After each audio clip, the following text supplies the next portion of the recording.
Everyone has something in their life that can be a stressor, but some people deal with their situations in more positive ways in order to take control. It's not difficult. You can do this too. Welcome to Thinking Hypnotically, Living Mindfully, with your host, Rusty Williams. In this program, you'll learn how using hypnosis and mindfulness can lessen the stress and strengthen your life. Now, here is Rusty Williams. Well, good morning, everybody. Good afternoon, depending on when you are tuning in to this little program of ours. And welcome. And if you haven't, this is my daily, my weekly now, because this is a weekly program, my weekly reminder. If you would check out our website at njhypnosistraining.com, you'll find information there on hypnosis, on mindfulness. There's a lot of research there. Also information how to contact me, how to get in touch with me. And also some blogs are up about hypnosis, mindfulness, and what I've been doing the past couple years of my life. And you can also find us on Facebook, like our Facebook page, New Jersey Hypnosis Training. And that's probably the best way to get a hold of me, to send me information, questions, suggestions, ideas for the show. Again, this is your show, so I want to make this about your interests. Speaking of your interests, I'm not sure how your week has gone so far. I hope it's been going good. But for me, at least, it's been a week where I've had the opportunity, more than one opportunity, to practice the mindfulness techniques, the mindfulness strategies, actually the whole idea of mindfulness. I've been given opportunities to practice mindfulness techniques and not get caught up in my own thoughts, my own worries, my own fears that we catastrophize. We take a little something, and before we know it, we blow it into a huge issue. And here's why. There's two reasons. Number one, if you saw, read, heard any of the promotional material for this upcoming week, for today's show, you would have seen that the topic was something to the effect of going deep, the power of the unconscious mind, with my special guest, Stephanie Conkle. Well, this is example number one of the opportunity to use mindfulness. There was a scheduling mix-up on my part, not Stephanie's. Stephanie is actually going to be on the show next week, not this week. And this I found out yesterday afternoon when I sent Stephanie an email to go over some of the things we're going to be talking about.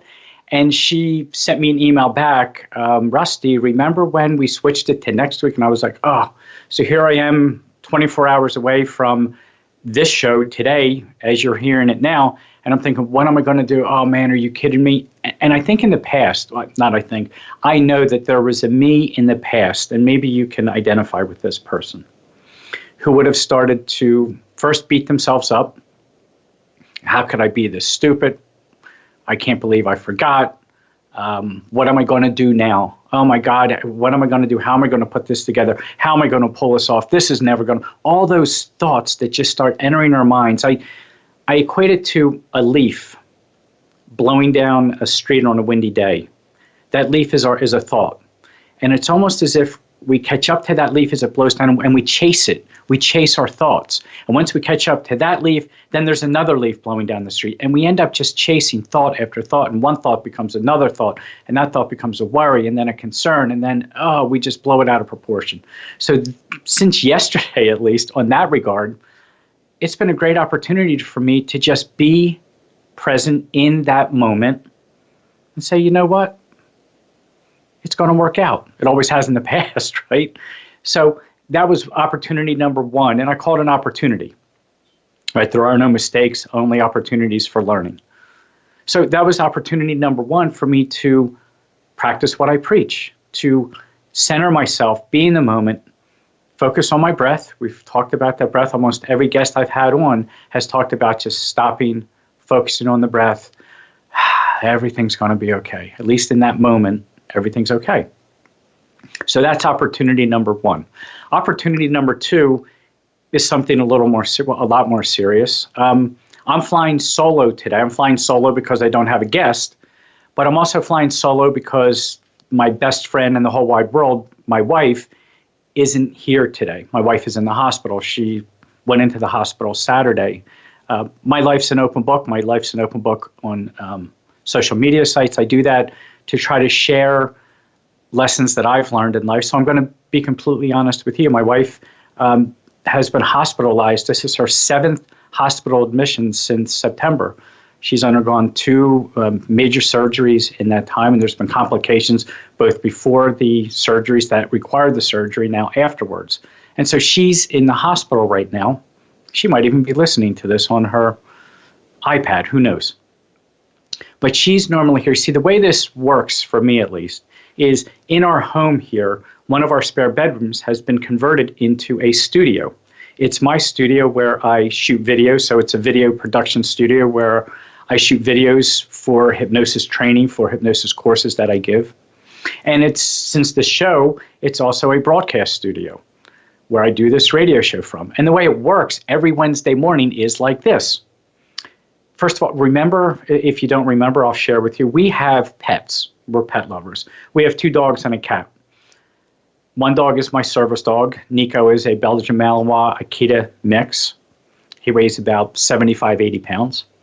And our other dog, Rocky, is a plot hound, weighs about 40 pounds, but he's a hound, plot hound, a hound dog. And if you've ever heard a hound dog bark, you know what that sounds like. And once Rocky starts, then Nico starts, and it becomes a chorus of an unbelievable, it sounds like a kennel here sometimes.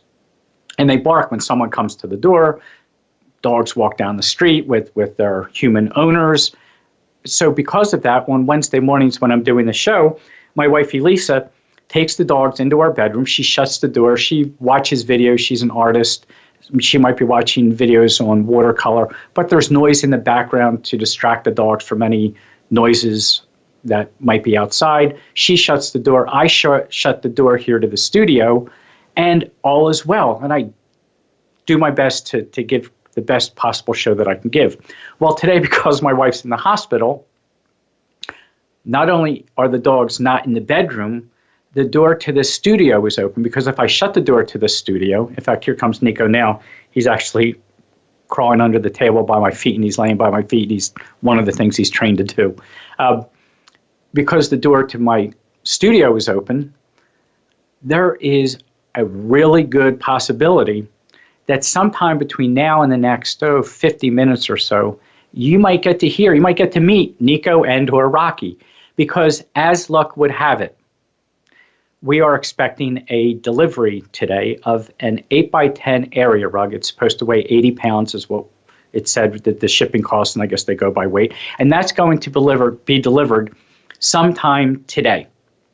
Now, if you know anything about my luck, that's going to be delivered probably within the next 50 minutes, which means that's, and I don't know what carrier is delivering it, but whoever, whether it's FedEx, UPS, whoever, chances are they're going to be knocking at our front door when that's delivered. So if you hear what sounds like a kennel in the background, bear with me. We'll practice mindfulness together during that portion of the show, and then we'll move forward. So since my wife's been in the hospital, though, getting back to my wife, it's been an opportunity for me to practice mindfulness, to not get caught up in my own thoughts, my own concerns. What could this be? What could it be itis? It's given my wife an opportunity to practice her mindfulness techniques, practicing them. Hospitals are lonely places when there's no one there.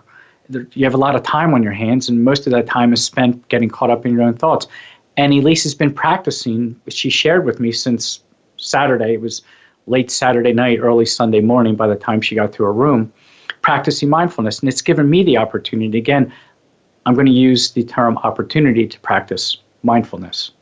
So they were opportunities for me to practice mindfulness. I hope looking back at your week and looking forward to the week that's left, maybe you'll see issues, problems, things that didn't go quite as planned. Instead of mistakes, instead of reasons to get upset, maybe there are opportunities to practice mindfulness. So that is how my week has gone, and it's the opportunities that are here in front of us. And so with that, I looked at and then answered some emails, and I've gotten questions actually since I became a hypnotist. And one of the recurring themes of people who have never experienced hypnosis, who have never gone to a hypnotist, is what is it like? What can I expect if I go see a hypnotist. And so I thought, at least for the first part of the show, since we started this program of ours, I've mentioned what I believe hypnosis is. I've mentioned what mindfulness is. I've talked about the power of both of them. I've brought on guests that have talked about it, but I've never really given you kind of an insight as to what you can expect if you were to make an appointment with a hypnotist. So let me take the first part of this show as if you're the first-time client. Now, whether you've been to a hypnotist or not, just go back to that role and imagine. We'll talk about the power of imagination in a little bit. But just if you were a first-time client, this is probably something that you could expect if you made an appointment with a hypnotist. Now, I'm not suggesting for one moment that it's going to be exactly as I do it, but most hypnotists follow a certain routine when they meet a client for the first time, because one of our biggest goals in those first couple seconds of meeting a client is, first of all, to establish rapport, to establish a trusting relationship, but also to alleviate any fears or concerns or worries. So that's what I'm going to do. You're going to be the first-time client, and I'm going to be the hypnotist, and you just came in to see me as a first-time client. A lot of us call this a pre-talk. A lot of us in the hypnosis world call this the pre-talk. That is, before hypnosis, pre-hypnosis, how we're going to talk to you and what we're going to do. So here goes. So if you made an appointment with a hypnotist, chances are you would have been asked to complete some sort of questionnaire telling the hypnotist about yourself. Sometimes they email you that. Sometimes it can be downloaded from the hypnotist website, or you might be handed a few pieces of paper and said, hey, in the next couple minutes, fill this out. And this questionnaire is really to find out why you're there. Why are you here today with me? What is it in life that you want to change? What positive changes do you want to make? And what will be different in your life once these changes come about? Once this change takes place, what is it that's going to be different? What would you like to find yourself doing more of? What would you like to find yourself being better at? Things along those lines. So we would go over this questionnaire. And this questionnaire has questions like I just mentioned, but also questions about, do you have any fears? Do you have any concerns? If you could be anywhere in the world, what is your ideal vacation spot? What do you enjoy doing? What are your hobbies? What are your activities? What are your interests? What don't you like? Would you rather be at the beach or would you rather be in the mountains? And these questions are on the questionnaire, and it's important for the hypnotist because every hypnosis session is geared specifically to you. This isn't a one-size-fits-all protocol, at least not with the ethical hypnotist who will be there listening to you, writing down what it is that your session is going to be made up of. So if you like the mountains more than the beach, you might hate the beach. I have clients, the idea of taking their shoes off and digging their feet into that sand just skeeves them. Now, for me, I would live at the beach if I could. But just because I like it doesn't mean that's what my clients would like. So a lot of hypnosis is imagination, guided imagery, visualization. So I wouldn't want to, as a hypnotist, take you someplace, have you do something that you don't enjoy doing. So what is it that you enjoy? What brings you pleasure? Because then we can use that and build it into your session. So you can imagine doing those things that make you happy, being in places that are safe, that are comfortable, that are relaxing. So that would be the first thing. And then here comes that pre-talk. And this is where the hypnotist would alleviate as many concerns as possible and explain things so that when the formal part of the hypnosis session begins, you're relaxed, you're looking forward to it instead of maybe a little bit of apprehension or a little bit of concern, a little bit of nervousness. Now, wow, I can't wait for this to get started. And here's how that works. So you walk in, we go through your questionnaire, your intake form, whatever you want to call it, and I'm going to ask you this. Wow, I wonder how many times you've experienced hypnosis already today. Now, it doesn't matter what time you got up this morning, but I bet you've already experienced hypnosis on more than one occasion today. Now, you might look at me and think, are you crazy? I just made this appointment. I didn't go to any other hypnotist office on the way here. What do you mean I experienced hypnosis? Well, my definition of hypnosis is very simple. When we become absorbed in an activity, when we become absorbed in our thoughts, when we become absorbed in anything, and our focus is narrowed in, for me at least, That's hypnosis. So I want you to think about those times in the past where you've been reading a good book and you've been really, really into this book. Or maybe you've been watching a movie and it's one of those movies, maybe it's one of those movies that just elicits so many emotions from you. It just resonates with you. Maybe it's a TV show. Maybe it's a sporting event. Maybe it's a video game. Maybe you're just so engrossed. But we've all had those times where we were so engrossed in an activity where someone calls our name, someone starts talking to us, and we don't even hear them, even though they're either right behind us, right next to us, in the other room. They're calling our name, and we don't respond to them. We don't answer them. And they come up closer, and they stand in front of us and say, I've been talking to you. Haven't you been listening? And you think, well, I guess not. That's hypnosis. You were absorbed and focused in something. And so your mind was so concentrated on that, you excluded everything else, all the other stimuli in the environment around you. And by the way, this happens when we daydream. Think about it. When you're daydreaming, for those of us who have been in school of any kind, you find yourself daydreaming, and then the teacher calls on you, and you're thinking, I wasn't even close to the conversation at hand. And the teacher calls on you, and it happened to me more than once. I think teachers have this knack of looking into a student's eye, knowing that that look in their eye is saying they're present in the room, but man, they're not present with me. And so they call on you, and you go, oh my God, the teacher was talking the whole time. Part of you heard it, but yet you were so absorbed and focused on something else that you never had an opportunity to even consider what was being said. That's hypnosis. So I would tell you that that's hypnosis. And we've all experienced that. Even for those of you who drive, think about those times when you've come home from work, come home from shopping, come home from dropping the kids off, taking the kids someplace.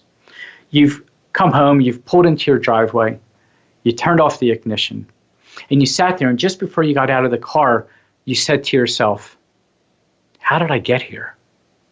I don't remember. I hope I stopped at that stop sign. You have no recollection of how you got to where you were coming from to your driveway. And you sit there and you think, oh man, I hope everything's okay. We call that driving hypnosis. Your conscious mind was distracted with thoughts, maybe a song on the radio, maybe you were making a list of things you had to get done or you should have gotten done or you wish you could do. And it was your unconscious mind, the unconscious part of you, that got you from point A to point B, or from point A to your house, your driveway, wherever you are. You probably drove safer, by the way, during those times than if you were to consciously think, okay, I have to put one hand here, I have to take my foot off the gas, put it on the brake, I got to slow down coming up to that red light. If we drove a car like that and had to make conscious decisions about every single thing we do, we wouldn't get very far, would we? So we call that driving hypnosis. So chances are you've experienced hypnosis multiple times today, and you're not even aware of it. So that's how easy it is to experience hypnosis. Knowing how easy it is, and it's not that difficult, and now that you have an idea of what it is, you can just relax and enjoy the time that you're going to spend in the formal hypnosis session. And when we come back from this break, we'll pick up on this and we'll talk about what that's going to be like in that formal hypnosis session. And we'll do that right after we come back.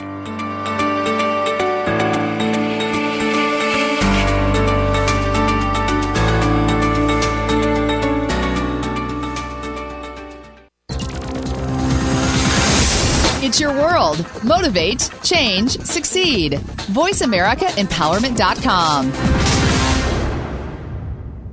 The Voice America Live Events channel is here now to showcase your corporate, individual, or organization's live event. Visit VoiceAmerica.com/live events to see all of our past live events and find out more. Whether it's a multi-day conference, special speaker, or single-day event, we've got everything to make your event a success. We can do a few hours or a few days. For more information about taking your event to the next level, call Jeff Spinard at 480-294-6417 or email info@voiceamerica.com. Again, that's Jeff Spinard at 480-294-6417 or send us an email to info@voiceamerica.com. Voice America is where you are and where you want to be. Join us around the globe as we broadcast live from some of the most interesting events available. Don't forget to view all our live events, including on-demand access to past events that you may have missed by visiting voiceamerica.com/live events. Have you become a member yet? Sign up now to become a member of Voice America. It's always free and easy. Plus, you get to take advantage of some great member benefits. Get unlimited access to millions of hours of on-demand content across all of our channels. Keep track of your favorite episodes, shows, and hosts in your own customizable library. Find out what shows you might be interested in based on your favorites. Plus, you get insider access with our newsletter. Membership gives you more. Sign up at voiceamerica.com and click register at the top right. Connect with us, and we'll connect with you. The Voice America Talk Radio Network is on LinkedIn. Get the first word about happenings with the network, where our next live event will be, and what's up with our hosts. Look up Voice America on LinkedIn. Success starts here. VoiceAmericaEmpowerment.com. It's your world.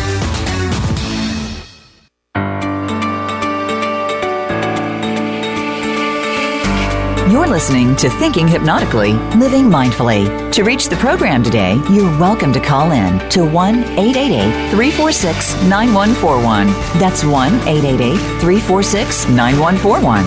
If you'd rather send Rusty an email, his email address is 13.rwilliams@gmail.com. Now back to Thinking Hypnotically, Living Mindfully. Okay, so we talked about how easy it is to experience hypnosis and that you've probably already experienced hypnosis multiple times today. So now let's talk about the actual process. Well, before we talk about the process, this is an opportunity to talk about why hypnosis works. And I want to educate you a little bit, at least as much as I believe is needed, that will help you even have a better experience today. Hypnosis is about the mind, right? You know, we're not dealing with any of the organs in the abdomen. We're not dealing with any of the organs in the chest cavity. We're not dealing with a sore knee. We're dealing with the mind. And you've probably heard it said that there's the conscious mind and the unconscious mind. And to keep things simple, we're just going to leave it at that. The conscious mind and the unconscious mind. And the conscious mind is that part of you that is thinking, is evaluating, is listening to me right now, is judging, it's calculating things, it's following directions. That's the conscious mind. The unconscious mind is everything else. The unconscious mind is that vast reservoir of where memories are stored. It's where imagination lives. It's where learning takes place. It's where creativity becomes alive. If you were to think of the analogy of an iceberg, you've heard, it's just the tip of the iceberg. Well, think of the iceberg, the part of the iceberg that you see that's above the waterline. That's the conscious mind. That's the part you're aware of. That's the part you can see. You're conscious of it, conscious mind. The unconscious mind is everything below the surface of the water, the part that we know is there, but yet we're not aware of it because we don't see it. So think of the conscious mind as that part that we're aware of, the unconscious mind of everything else, and it's so big, so much bigger, has so much more room to hold stuff. And that stuff is memory, imagination, creativity, learning, to name just a few. And in hypnosis, we tap into the unconscious mind, that powerful part of you that keeps the conscious mind afloat, right? If not for the bottom part of the submerged part of the iceberg, the top part of the iceberg wouldn't be visible, would it? So that's what we're going to do. That's the part that we're going to be working with. And there's some things you need to know about the unconscious mind that are really important. And maybe by explaining these to you, you'll have a better understanding about why you're here today and why it's been maybe harder to make this change that you want to make in your life. You see, the conscious mind, that part above the waterline, that part of us, of our mind, that can accept or reject suggestions, thoughts, ideas. So if you're told you're going to like this and you're like, no, I don't like this. I remember being told I had to eat liver as a kid. And my dad said, you're going to like it. No, I'm not. That's the conscious mind. It can reject thoughts, ideas, suggestions. The unconscious mind takes everything as the truth. The unconscious mind can't distinguish if something, of a thought, if an idea, if a suggestion is good or bad for us. It just accepts it as the truth. And then it does everything it can to act on that to make sure that that truth gets carried out. And the unconscious mind deals with everything in real time as if it's happening right now. So when we think about something from our past that has made us sad or happy, when we think about that, it's as if it's happening right now, and all those emotions come flooding back as if it's happening right now. And that's why we feel the way we do when this happens. Or if we worry about the future, our mind can only process it as if it's happening right now. The fight or flight reflexes, if you want to call it that, kicks in. Those brain chemicals are released into our bodies, and we respond accordingly, usually with anxiety and fear and worry and things like that. So what we're going to do in hypnosis is simply tell the conscious mind, hey, why don't you take a break? Aren't you tired? Why don't you go stand over there for a while we can talk to that unconscious mind, that part of you that's so powerful, so strong, that's open to all kinds of suggestions. And by doing that, we'll be basically dropping in, for lack of a better example, positive suggestions to help you make this change that you want to make in life. And that happens rapidly because the unconscious mind is also much, much faster than the conscious mind. And if you want to prove this to yourself, it's real easy. Real easy experiment. Find a pair of shoes that has shoelaces. A pair of shoes that you have to lace up and tie up. Tie them the way you normally would. Have them untied, do right over left, left over right, however you make that first slip knot. Then make one loop, make another loop, flip them around, tie them tight, done. What's that take? 2 to 3 seconds probably, right? If you want to find out how problematic it becomes when we overthink things and why the unconscious mind is so much faster than the conscious mind, take that same shoe, same pair of shoes, and tie a knot in the opposite direction. In other words, if you normally take the right string and that goes over the left string first, and then you pull that tight against it before you make the two loops, use the left string first and make the left string go over the right string. And then whatever hand, right or left hand, you make that first loop. Make a loop with the other hand first. And then see how difficult it is and see how frustrated you're going to get when you do this. So that's just a real easy test for you if you want to try it, because consciously, you have to consciously think of the process. I gave the example earlier about driving the car, how much longer it would take if we had to consciously make every decision about what we're going to do in every second in that car. It would take us forever to get someplace. When we tie our shoes and we have to consciously think of something that we've been doing that's just become an unconscious habit, we can see that it's so much faster to do something at the unconscious level versus the conscious level. So that gives you an example of how much faster the unconscious mind is. So the unconscious mind can also make changes that fast in our lives.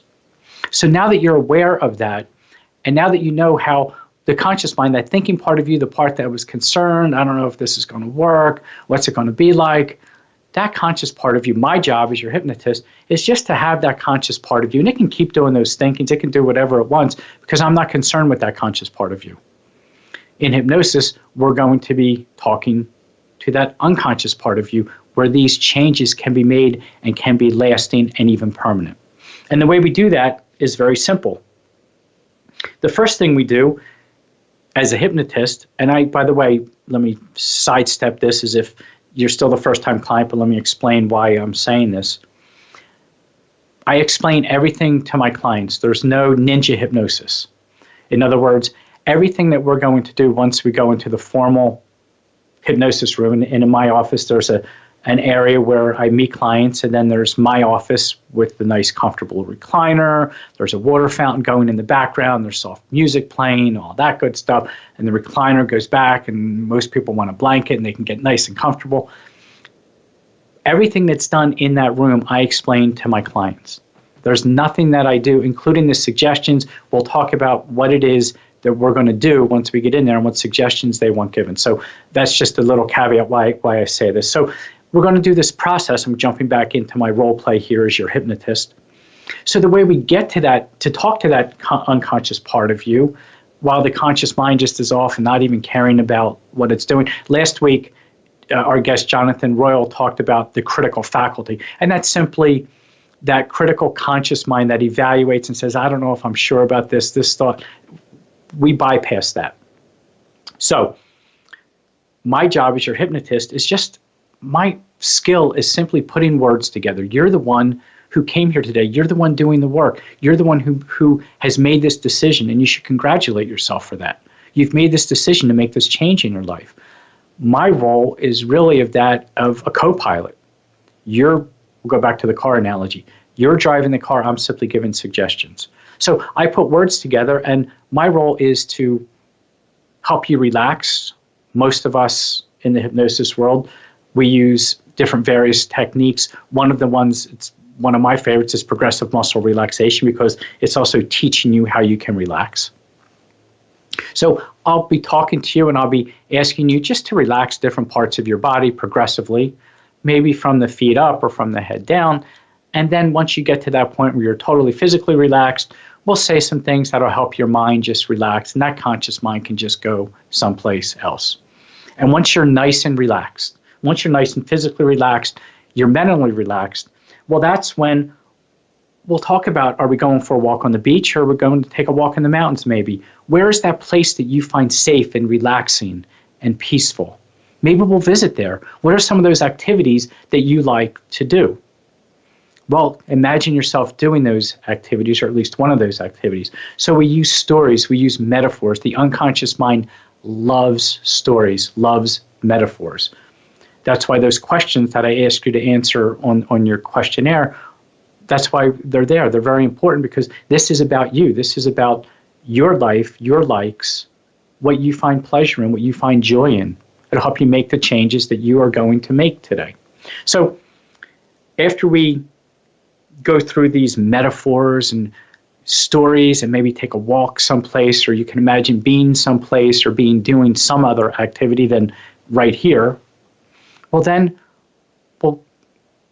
I will suggest to you some of the changes that you want to make. And if you remember in your questionnaire, you said that you wanted to eat healthier foods. You said you wanted to go to the gym 3 times a day.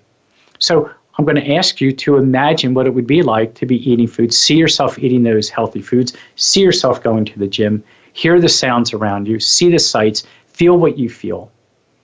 And then from there, well, maybe we'll use what we call in the hypnotic world an anchor. It's nothing more than something like when you hear a song come on the radio and it brings back those emotions. Maybe it was back in high school and a song comes on and it was the song at your prom, and you remember all these emotions come back, all these feelings come back of what it was like to be at that prom, and maybe it was puppy love, or maybe it was that you got dumped at the prom. That would stink. I know that's happened. But it could be either one of those feelings, right? Songs have that power. Music has that power. So we might use an anchor of some sort, and then I'll say some things so that you can open your eyes, feeling fantastic. When you open your eyes, you're going to feel fantastic. And by the way, the only reason I ask you to close your eyes in hypnosis, and most hypnotists do this, is because, us humans are visual creatures, and we become preoccupied by everything we see, all the different stimuli that comes in visually. As I'm talking to you now, I'm looking at the clock. I'm wondering how much time I have left to get through this. Looking around, I notice the doors open. I notice certain things. I'm looking out the window. So we become distracted visually. So it's just easiest for you to use your imagination, your creativity, to close your eyes and allow yourself to daydream. So that's the only reason we ask you to close your eyes, by the way. So you'll open your eyes, feeling fantastic, feeling refreshed, feeling completely alert. And then we'll talk about everything you experience and how wonderful you feel. Now, you might be asking, well, what is it going to feel like? And we've all felt that. There's not a hypnotist in the world who didn't have, I don't want to call it a concern, maybe wonderment, maybe it was a concern. Maybe it was an expectation. From hearing from other people, maybe friends or family members, what is this going to feel like? And I can tell you this from the experience I've had from doing this with hundreds of people who've sat exactly where you're sitting right now. And that's this. Hypnosis is completely subjective. And by that I mean people feel it, people experience it different ways, and every one of those ways is absolutely the way they're supposed to experience it. For some people experience it as a very heavy, sinking, relaxed feeling, that everything just goes to mush and they just sink into that chair and they just feel completely heavy and just, wow, completely relaxed and just, yeah, I like this feeling. For other people, they tell me that they feel kind of light, almost floaty, and they feel very almost disconnected with everything that's going on. And not as if they've left their body, but they just feel very light. And for the first time in their life, the weight of the world has been lifted off their shoulders, and they just feel really wonderful about it. And they're amazed at how, by lifting the weight off their shoulders, I think we tend to carry so much weight on our shoulders, don't we? When that weight's been lifted, and for the first time and as long as they can remember, they feel light and just free. Some clients tell me that. And other clients have told me it's just an experience of being aware of your voice, of being aware of everything in the room, all the sounds, the way the chair feels. It's an awareness of their own inner feelings coming to the surface of their mind. So there's no right, there's no wrong. No, whatever you feel, whatever you experience is exactly how you're going to experience it. And that's perfectly right. That's perfectly the way it's supposed to be for you. And you'll remember as much as you would in any conversation. Now, since I've been talking for the past half hour, 45 minutes, you've been aware of everything I've been saying, but there is no way that you could repeat word for word everything that I've said. You remember chunks and pieces of it that were important to you, that for some reason resonated with you and said, this is important, I'm going to remember this. Well, hypnosis is kind of the same way. Some people feel as if, wow, I kind of daydreamed a little and I was hearing you for a while and then I kind of lost it and I came back. That's great. You'll remember everything as if you've just had this everyday conversations. You'll remember as much as you will in any of those conversations. And then you'll feel fantastic. And you don't have to worry about anything after that, because my role, my job, my obligation is to make sure that once your eyes reopen and we talk about how wonderful you feel, I'll answer any questions you have, is to make sure that you are and you will be completely alert. Because again, you're not sleeping. This isn't sleep. Hypnosis isn't sleep. Hypnosis is just a state of mind, a resource state of mind. And I think you're going to be amazed when you realize the abilities that are in there. And once you recognize those abilities and once you tap into those abilities, the only regret that people tell me that they have is that they didn't experience hypnosis sooner, that they didn't go to a hypnotist sooner. So that's the process. That's exactly what's going to happen today. Now, do you have any questions? Anything else you think I should know? That's perfect, because we are up against a break. So your timing, my timing is absolutely perfect. When we come back, we're going to talk about the unconscious mind a little bit, some amazing facts, figures, and things like that. So we'll talk about that as soon as we come back from this break.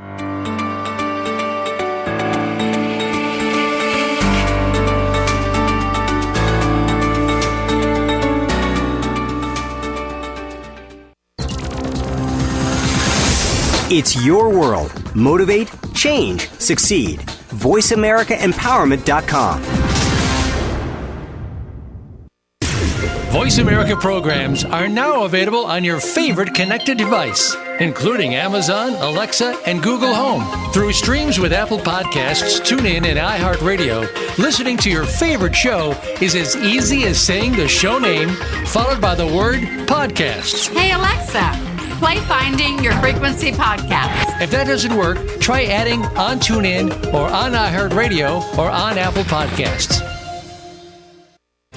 Tune in to the Voice America Variety channel on the Voice America Talk Radio Network. Voice America Variety broadcasts a diverse array of topics, reaching a global community.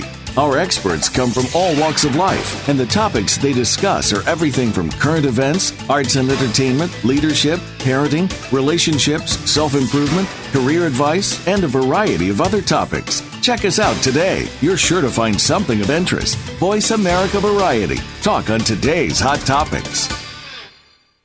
If you think you've seen online TV before, let us surprise you. VoiceAmerica.tv is online now. The leader in live internet talk radio has done it again. Multiple channels, a state-of-the-art viewing experience, live and on-demand programs streaming 24 hours a day. It's exactly what you want, when you want it. VoiceAmerica.tv. From health and wellness to business, sports, and everything in between. Discover our new world. Visit VoiceAmerica.tv now and experience the future of online television. VoiceAmerica.tv. We're on Facebook along with some of the greatest minds of the world, and that includes you. Visit us on Facebook at Voice America Empowerment.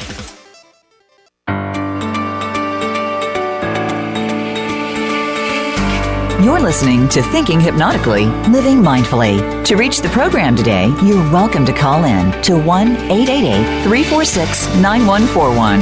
That's 1-888-346-9141. If you'd rather send Rusty an email, his email address is 13.rwilliams@gmail.com. Now back to Thinking Hypnotically, Living Mindfully. Okay, so congratulations. You just had your first hypnosis session. How was it? There you go. Awesome. Listen, that is pretty much the time that I would spend with a client. I usually allot 30 to 45 minutes to talk about what hypnosis is, what hypnosis is going to feel like, what it's going to be like, and to take any questions. Now, the last 15 minutes or 45 minutes in might be answering questions that clients have, giving them a chance to get relaxed, and then we start the session. So now that you know that, let's talk about this concept of the mind, and the mind is a concept, remember? So let's talk about the concept of the unconscious mind. You know, remember, the unconscious mind, it takes everything literally. It doesn't distinguish between good and bad thoughts, and it takes everything as the truth. So you can think of your mind as your dutiful servant. Your wish is its command. Again, it can't distinguish between thoughts, ideas, suggestions, beliefs that are good or bad. All it knows is that that's your thought and it's true for you. And conflict arises. We get conflicted. Whether it's angst, anxiety, fear, depression, worry, whether it's beating ourselves up for not doing something that we promised we would do, for doing something we promised we would never do. And that conflict arises when the conscious mind and the unconscious mind are kind of out of sync. When the conscious mind is wanting to do one thing and the unconscious mind is sending signals, and remember, it's more powerful, so that's going to run the whole show, is saying, no, we're going to do it this way. And the best example I guess I can give, or maybe it's not the best, but it's the first one that comes to mind, is someone who wants to stop smoking. You know, people who smoke, at least the ones that have come to see me and are now no longer smoking, by the way, identify themselves as being a smoker. Whether that society has done that to them, whether our culture has done that, but they literally see themselves not as just a person who smokes. Their identity is, I am a smoker. And that's their belief system, their unconscious mind, because it's heard it so often. It's accepted it. That is who they are. But consciously, they've made a decision that they want to quit. They want to stop smoking. So the conscious mind is saying, I want to stop smoking, but the unconscious belief, who that person really is saying, well, you're a smoker. And of course, smokers buy cigarettes. Smokers light up. Smokers can't wait till they can get that break so they can run outside regarding what the temperature of the weather is and get that cigarette. So there's the conflict. The conflict is the conscious mind is saying, I want to quit. The unconscious mind is saying, you're a smoker, is actually saying, I'm a smoker. Smokers smoke. So therefore, I'm going to keep smoking. Even though, again, because the unconscious mind doesn't know if that is a good or a bad thing, if that's a good or a bad belief or identity, all it knows is it's true for you and it's true for you now. All the willpower in the world, willpower is a conscious thought. Willpower takes place at the conscious level. So all the willpower, now there aren't people, this isn't saying that there's people who just make a decision, you know what, damn it, I've had my last cigarette and I'm done. Those people exist. I've spoken with them. I've actually tried to kind of pick their brain a little bit about what's inside of them that makes them tick so I can help my clients with that.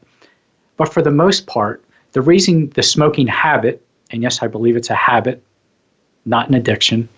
It would take too long to get into that. One of the reasons it's so hard is because people who smoke have bought in, I'm a smoker, this is going to be hard because that's been reinforced. There was just a commercial I saw last night that says, this is the hardest thing you'll ever do.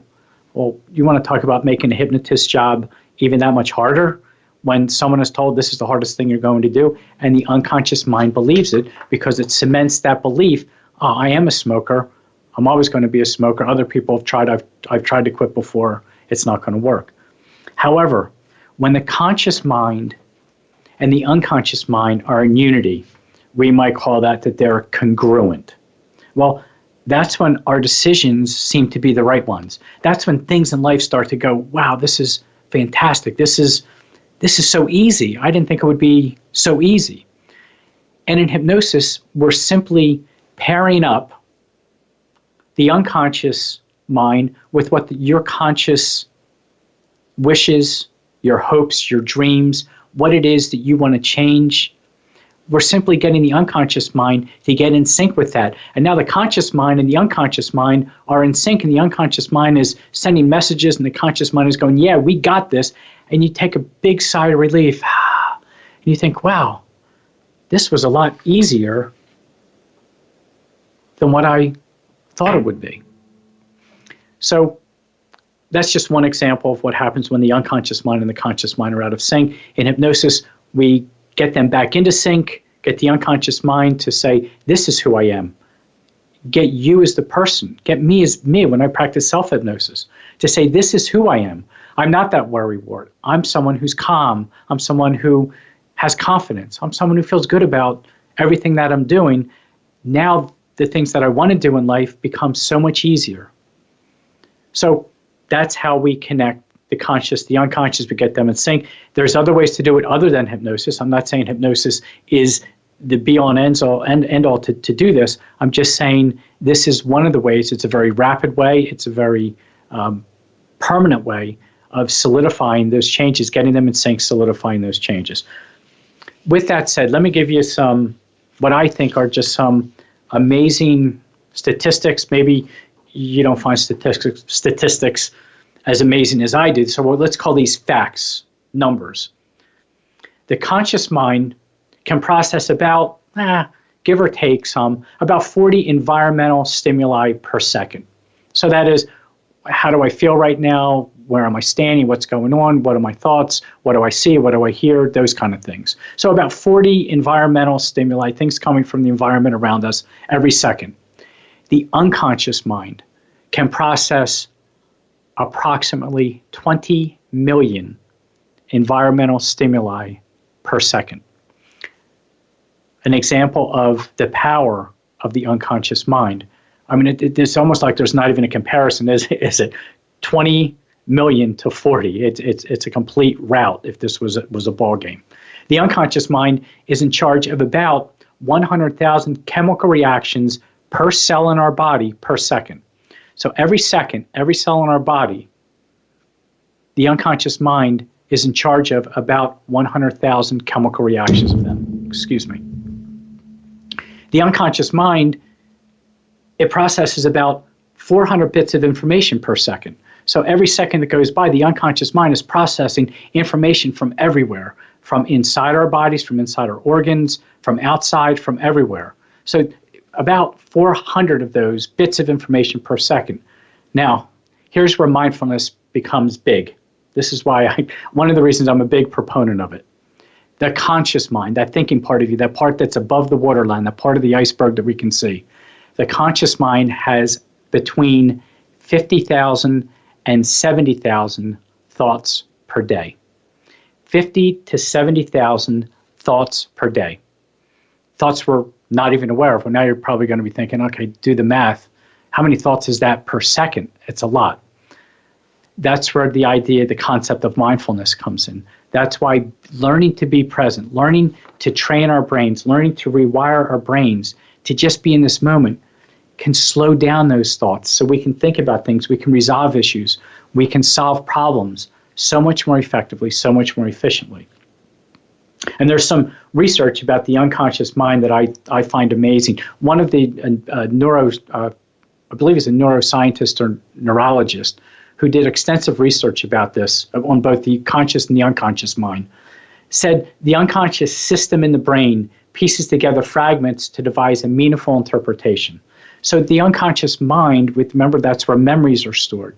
It's putting together all these fragments of information, and then it tries to come up with this meaningful interpretation and send that to the conscious mind to act on. If you think the conscious mind, the way we do things, the way we practice, the way we see the world, repetition over and over again. One study came to mind, and I want to share it with you as we close out the program today.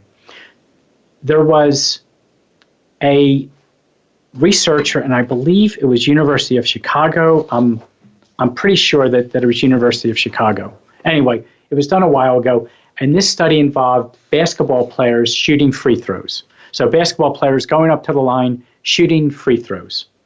And this researcher divided the participants into three groups. One of the groups, so a whole bunch of people in this study divided into three groups. The first group practiced free throws, practiced shooting the ball into the basket for 1 hour a day for 30 days straight. So they took an hour out of their day. For an hour, they continually practiced one after another, just practice shooting free throws. The second group only visualized, imagined making free throws. So they imagined what the ball would feel like in their hands. They imagined bouncing it down a couple times on the court, what that would sound like, what it would feel like. They imagined the arc, seeing the arc of the ball heading towards the basket. They imagined the ball going through the basket, the sound of the swoosh, right? Going through the net, nothing but net. And they imagined this. They never touched the basketball. And they did this for 1 hour a day for 30 days. And the third group in this, divided in this study, they did neither visualization, no imagination, nor did they even touch a basketball. They did nothing. They went out and did whatever college students do at a university for an hour a day for 30 days. At the end of the 30 days, here's what this research showed.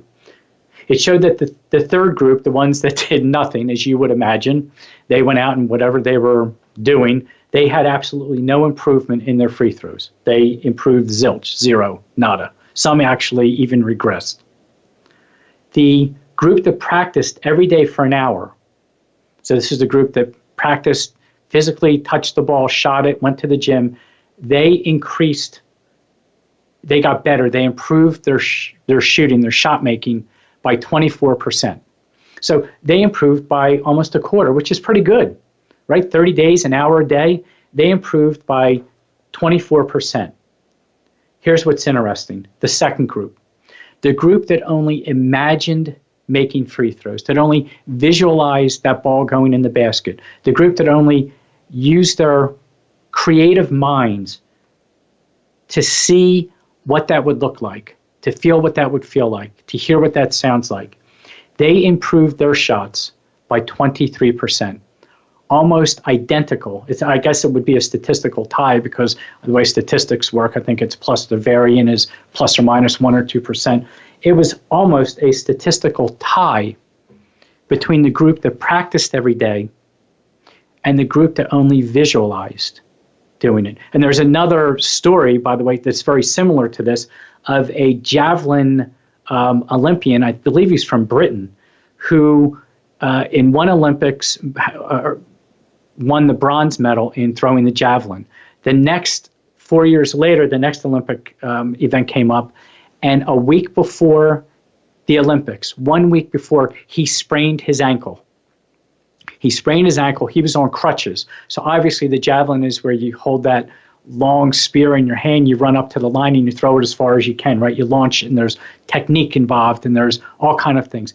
What he did for that week leading up to his event, when his event was to take place, he imagined, he visualized, he imagined what it would feel like, what it would look like. He imagined seeing that thing fly through the air as far as it could go. And then when his time came, even on a sprained ankle that was healing, he won the silver medal. He actually did better 4 years later than he did when he practiced up until the previous Olympics. That gives you an idea, I hope, at least that's my hope of this, of giving you the idea of the power of our imagination. And remembering that imagination is in the unconscious part of our mind, where we can be creative. We can use our imagination. We can remember what it felt like, what it looked like, what it sounded like, what it tasted like. We can use all of these resources that we have to really supercharge the conscious part of our lives. And if people shooting a basketball can improve just as much by simply visualizing it and never actually picking up a ball, imagine what you can do if you can start tapping into that powerful unconscious part of your mind and communicate with that unconscious part of your mind and let your unconscious part of your mind communicate with you. Just think about, and I'll use the word again, imagine. Imagine what you can accomplish. Imagine what you can overcome. Imagine the happiness, the joy, the peace, how much better you can get at whatever it is that you want to get better at. That is just two examples that come to mind from the sports world of the power of the unconscious mind. And it's not something that's difficult to do.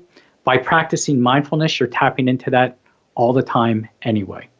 And this program today, remember, this was a great learning experience. I didn't get upset because next week, I promise this time, our guest is going to be Stephanie Conkle. And the topic is going to be the power of the unconscious mind, how we can go deep into the unconscious mind, how we can communicate with it, and how it can communicate with them. So that's next week. I hope you enjoyed today's show. I am thankful that the doorbell didn't ring and you didn't hear the dogs barking. Have a great week, everybody. We'll see you next week with Stephanie Conkle as our guest. Have a wonderful week.